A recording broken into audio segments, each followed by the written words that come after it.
I may not be able to see uh, for a few more minutes anyway, your emails. If you're emailing me this morning versus calling the program, we have had issues off and on for the past week to week and a half, all related to Cable One and its internet service. Now, I'm not trying to promote anybody else's because I have Century Stink at home and it's no better. It, there's a period, it seems, every day between 4 and 6 o'clock in the afternoon where it must be CenturyLink, just somebody falls asleep at the switch because it dies on me. And now I'm actually getting TV via internet, and it's really irritating when you're trying to watch Martha McCallum and all of a sudden the TV just goes bloop and it's done. And we've had some similar issues here with Century None. Idaho has the worst internet service in the country, according to one survey that was recently released. And when Governor Otter was here with his staff at the high school in Hanson a week ago Friday, that subject came up. And during the lunch break, I heard Brad Little, Lieutenant Governor Brad Little, he was asking more detailed questions of people about it in the audience who'd brought that subject up. Last week, I came across a link at Washington Examiner about how states can better improve this service through competition and how you can actually create that competition. And I sent the link on to his office via the website. And lo and behold, I got a response back late in the week from his office saying, hey, the lieutenant governor is going to take a close look at this. So we might start to see some changes in our internet service, which would, I think, be a really good thing because modern economies. I was at the fair last summer and I was talking to Megan Blanksma from Elmore County, and since then, she's been elected to the state legislature, and she was saying in this day and age, she lives on a farm and out there in the middle of nowhere. I know if you're listening in Elmore County, you're thinking, no, we're not in the middle of nowhere. Yes, you are. All right, why he maybe has a better claim. But if you're living out there, in this day and age, a farm or a ranch is a big business. It's no different than owning a large hardware store downtown. It is a big business. And in this day and age, you need that internet service. It has become one of those critical utilities. And she was saying we have to start looking at it that way. 9 minutes after 9 o'clock, Bill Colley with you on Top Story on News Radio 1310, KLIX, and newsradio1310.com. And we've been talking a lot about government today. Not only is it your internet providers that may be inept, but government itself often is. I mentioned this just in a little aside in hour number one, but coming from the Washington Times today on the op-ed pages, and the headline is Ross Perot knew about debt problems. Now we have to go back 25 years.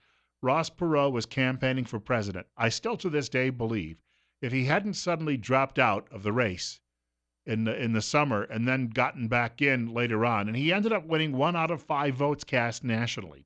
If he had maintained his candidacy throughout, Ross Perot, as a third-party candidate, may have been elected president in 1992 because a lot of people dropped off his bandwagon after he ended up dropping out and then got back in. He seemed unstable, and yet he still got 1 in 5 votes. Bill Clinton never won a majority in 1992. He won a plurality. And if Perot had had some stability, I think he would have ended up winning that plurality. Richard Berman, the writer of this column, says that when Perot was talking about the debt issues in this country, the debt was at about $4 trillion. We're now told it's officially, and officially, most people say it's much, much larger. He says it's at 20 trillion. The Congressional Budget Office estimates that Social Security, Medicare and Medicaid, and other health programs and net interest payments will exceed all income, payroll, and corporate tax revenue in roughly 15 years. The federal debt, which doubled under President Obama and doubled before that under President Bush, will rise to a staggering. Now, you may think, well, 2047, it's 30 years away. I look back at 1987 and I think, gosh, that was just like yesterday. So, looking ahead 30 years, by 2047, the federal debt, according to the CBO, will rise to a staggering $91 trillion. That's trillion with a T. Remember, a billion is 1,000 million. A trillion is 1,000 billion. Berman says, why isn't this terrifying conclusion common knowledge? First, the budget gnomes at the CBO, that's the Congressional Budget Office, bury this conclusion in a table on page 106. You would think it would be like on the cover, but no, it's buried on page 106 of their report and display it as a multiple of projected gross domestic product. Second, the public, the writer says, generally can't conceive of how big a trillion is. 1,000,000 seconds will pass in 12 days. Guess how long it takes 1,000,000,000,000 seconds to elapse? More than 30,000 years. Think about that as a comparison. 1,000,000 seconds, 12 days. 1,000,000,000,000 seconds, 30,000 years. Thinking in trillions is the mental gymnastics equivalent, he writes, of time-space as the fourth dimension. The last politician to really lay out our debt problem was Ross Perot. His 1991 charts simplified the then $4 trillion debt problem and brought home the consequences of fewer retirement benefits, less security, and increased taxes to the American publics. And then he goes on, or public. He goes on to point out that Perot did win 19% of that vote in the election in 1992. I was reading the other day about how the Navy can't repair its fighter jets. They have aircraft carriers, and Donald Trump would like to actually build more aircraft carriers and build more fighters. But you can't provide people with Obamacare. You can't provide Medicare, Medicaid, and Social Security at current levels and still build more jets and still build more aircraft carriers. You can't build more tanks. You can't build more bombs. People say, well, we need to have a strong defense and we need to cut spending. Well, all right. Then the question becomes, some years ago I was invited to participate in something that was called a Citizens Congress. They put us together in a big ballroom. It was my local congressman did this at the time, and he was a Democrat, but it was one of those times I thought he had a really good idea. And they would give us complex problems and say, you're in a committee, there's 8 people at your table, solve this, and then when you're done, bring it to the group as a whole. At the end of the day, we could not come to any agreement at our table. We couldn't then go forward and meet with the entire group and come to an agreement on where we should cut spending. I got into a terrible argument with some people at my table who claimed they were conservatives when I wanted to cut all funding for college. And they said, well, that wouldn't be fair. People paid for our way, now we should pay for others. Well, okay, when we were paying for your way, we were adding to the federal debt. Don't you understand that? We were adding to the debt problems at the time, and maybe back 30 years ago, we could have afforded it. But the fact of the matter is, you look at it today and you say, well, okay, I just had to take a new job and I'm making half of what I used to. But mom and dad, they took me to amusement parks every summer. So I'll just borrow on the credit card this year to take my own kids because it's only fair that they get to go to the amusement park. That's the problem. Something has to give, not just something, a lot has to give. And people don't seem to be able to grasp that. You can stop building planes, tanks, and aircraft carriers altogether, and you still may not have enough money to cover everything else. 9:15, Bill Colley with you on Top Story this morning on News Radio 1310, KLIX, and newsradio1310.com. Caller, you're on the air. You're up next. Hey, Bill, great show as always. Thank you. You're so right, and I think it goes back to the point that Peggy Noonan that you referenced to earlier in the show, that before the people who went off to Washington did it out of a sense of, national duty to be a public servant. Some of these issues are complex and they take a lot of time.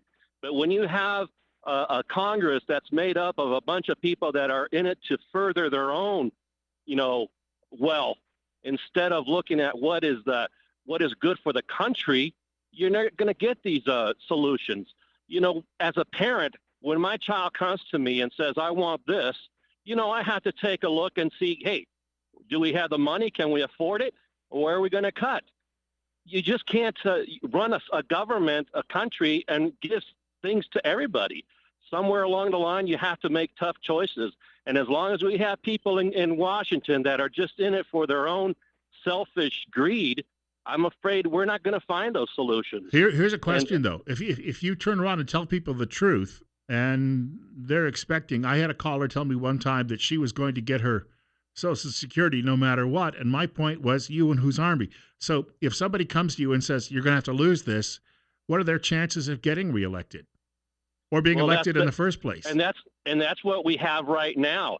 Why is it that the Republicans went with a majority in the House and the Senate and the presidency, and it looks like we're trying to find we can't put our right foot forward. We should have hit that floor running. Obama, when he first went into office, he had the Congress, the Senate, and the executive branch under Democrat control, and that's what we got with that disaster of Obamacare. You know, Republicans, we have that problem where we're divided, and it wouldn't make a difference if you put a mainstream Republican or the House Freedom Caucus in there. There's too many. We're not in looking at it in the benefit of the country. We're looking at am I going to get reelected, and that's where the problem is. Well said. And I thank you much for the telephone call. We have another caller joining us, the number 736-0300, and you're on top. Excuse me there for a moment. I had a little bit of a flutter in the throat. I guess it's getting to be allergy season again. You're up next. Currently, the GOP are chasing the media choir Russian hacker wild goose chase. President Trump should go to Arkansas and with Paula Jones, Juanita Broderick, and Kathleen Willey by his side, thank them for not voting for their ex-governor's wife. Yeah, but I don't know that'll solve the budget problem. It is going to get a lot worse. I don't think I've said this before he died, did you see the movie, what was it? It was a movie about the famous Olympic runner from the 1930s, Louis Zamperini, and I can't remember the exact title of it. It was a book, and then it was a movie about his life. He just died in 2014. He was 96 years old at the time, and he was asked about the future of the country in one of his last interviews, and he said, "There is no future. You can't come out from under this." And I think that people have to start making plans on how they can best survive on their own. Your congressmen and senators and other wealthy folks in this country, the people who feather their own nests, they can always jump on a plane and go to the Azores. They can get away from what happens. In other words, they can flee the flames. The rest of you, how are you best going to go about this? Is why people make fun of it in mainstream media and how liberal Hollywood makes fun of it. We have these people who are settling in what they call the redoubt, and that is Idaho, Wyoming, Montana, Eastern Oregon, because they're getting ready for the day and making preparations for the day when they may have to defend what little they have against the people out there who no longer, the gravy train's going to stop coming. When Bernie Sanders says, "Oh, we need a national health care plan like the rest of the," why does Germany have one of those? Well, because Germany only pays for about 2/3 to 3/4 of its obligations for NATO. Because they can do that, the United States is paying for their fair share. And this is why we're in this condition. That's another one of those reasons. More on this subject on the way in just a couple of minutes. It's 36 at 9:20. I should mention, I thank you for listening today. But if you're having difficulty hearing this program, and it should be appointment radio for everyone in the Magic Valley, if you're having difficulty listening, I recommend you get in touch with Dr. Christine Pickup at Mount Harrison Audiology in Rupert. Now, there are many choices obviously available for your hearing health care. Why would you choose Mount Harrison Audiology? Compassion. Dr. Pickup and her staff pride themselves on caring for each individual with customized and personal treatment plans. Mount Harrison Audiology cares about your health goals and will work with you to provide the best care possible.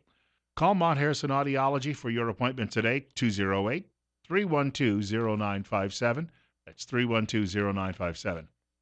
Probably get better service than I'm getting when it comes to buying glasses. 2 weeks ago, I had an appointment and ordered my glasses and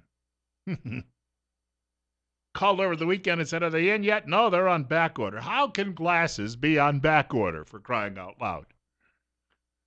You cut the lenses, they grind them down, they stick them in a frame, and they send them here. Hello? No, they're on back order. I like the doctor who did the examination, but I'm not so sure about the people that work around him or the company that employs him. Just saying. Quick note, we were talking a little bit about government and government issues and government trouble. There are a lot of people who are chiming in on this week because of the healthcare debacle and some other issues that are taking place. Did you know that Senator John Cornyn of Texas? Now, he's a Republican, but unlike his fellow Texan Ted Cruz, Cornyn is one of those go along, get along Republicans. In other words, hey, look at the size of my benefit package. Huh. Well, I'll just go out and I'll tell people, I'll tell you what, we'll join Donald Trump, we'll build that wall. Yeah, someday. No, my fingers aren't crossed behind my back. And I'll go up to Washington and I'll show them. I sure will. I'll sit there and take whatever they hand me. No, those aren't my fingers crossed behind my back. No, no, no, no, no. This comes from the resurgent Eric Erickson writing. According to Senator John Cornyn, the GOP will not try to repeal Obamacare via reconciliation. Instead, they'll work with Democrats. And then Erickson says they hung conservatives out to dry, blame the House Freedom Caucus. They never intended to repeal Obamacare in the first place. They were not serious, he writes, but they had to set up conservatives to be the fall guys. In other words, oh gosh, I was a young reporter. Way back in the late 1980s, I was working in upstate New York. We had a state controller at the time named Ned Reagan. Oh, he was a great man. He should have ended up being the governor of that state, but then again, he didn't promise people a free lunch, so it was likely impossible for him to do that. And he'd been the Erie County executive before that, and my family had known him.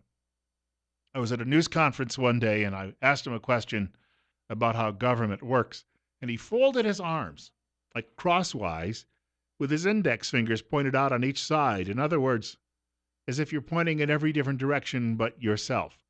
So Obamacare is okay because we'll have to deal with it now, and it's all the fault of those House Freedom Caucus conservatives.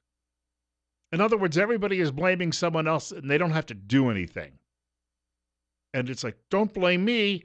I'm up there learning them, and I'm learning them good. Vote for me again, please. And yet, nobody's actually doing anything. And that was what Ned Reagan at the time was telling me. All you do is you simply maintain your office by constantly deflecting criticism and pointing the blame at somebody else. 926, it's 39. Bill Colley with you on Top Story on News Radio 1310, KLIX, and newsradio1310.com. And you're up next. You're on the air. This actually isn't why I was calling, but I'm going to say it anyways. I'm disappointed in most every representative we've ever had, except Raul Labrador, and he's not even my representative. Isn't that bad? If I had lived just a few miles to the west, he'd be my rep, I guess. I'm just disappointed he's not. They're so eager to vote on things whenever they don't matter. When they know they won't pass, they'll vote on it so that they get their credit from the conservative whoever does that. I don't remember what it's called, where they rate the conservative votes of representatives. American Conservative Union has a rating they do. Right. Something like it. Anyways, they're all so eager to do it whenever it's not going to count because they know it's not going to pass or it's going to be vetoed on the president's desk. Now that they have everything they need to get things done, they're not going to do anything. And it pisses me off. And you had something else. You had something else you were going to add, right? What's that? Well, no, you were going to call on another topic you mentioned. Yeah, the reason I called was actually earlier you were talking about we need to just start teaching everybody that this is all going to fail. We need to start having a stigma attached to anybody that is collecting a government check. It just needs to all change. We need to shut down our borders completely, not just illegal immigration, but legal immigration as well. Everybody that's on welfare that can work had better work or they're going to starve. And we just got to stop being pansies about it and just start saying it. For crying out loud, it's wrong. You're bankrupting my country. That, I think, is well said. 928, Bill Colley with you on Top Story. And speaking of that, there's a story out today. Whenever I see this type of thing, my church teaches that we're all children of God. So in my church's eyes, we're not the American Catholic Church or the Canadian Catholic Church or the Mexican Catholic Church. We're all part of one Catholic, meaning universal. And I look at this type of thing and I say, okay, so it's supposedly not about borders. Have you heard this story? This from Fox News. In a provocative editorial, the Catholic Archdiocese of Mexico said on Sunday that Mexicans who helped build U.S. President Donald Trump's planned border wall would be acting immorally and should be deemed traitors. Well, if we're all children of God and nations are irrelevant, then you wouldn't think of yourself as a Mexican Catholic. What is most surprising is the timidity of the Mexican government's economic authorities who have not moved firmly against these companies aiming to profit from the wall, the publication said. The editorial was titled Treason Against the Homeland. Well, is that soil you're standing on in Mexico the homeland, or is heaven the homeland? Because I've been told all of these years we should be more welcoming and eliminate the borders and do all of those things. But it's funny. When you look at it from the other side, all of a sudden you start raising your own flag and, it's saying, well, we'll raise an army and we'll give them the what for. Seems a little hypocritical on the part of some church leaders, but that never happens in any other church, and it never happens in my church, just repeatedly. 9:30, Bill Colley with you on Top Story on News Radio 1310, KLIX. And news. If they were better, if they didn't have such a corrupt regime, and allied, by the way, by corrupt cardinals, they would be able to take care of their own people. But they can't, so they think everybody else should do it. 38. We've got more coming up in just a few minutes.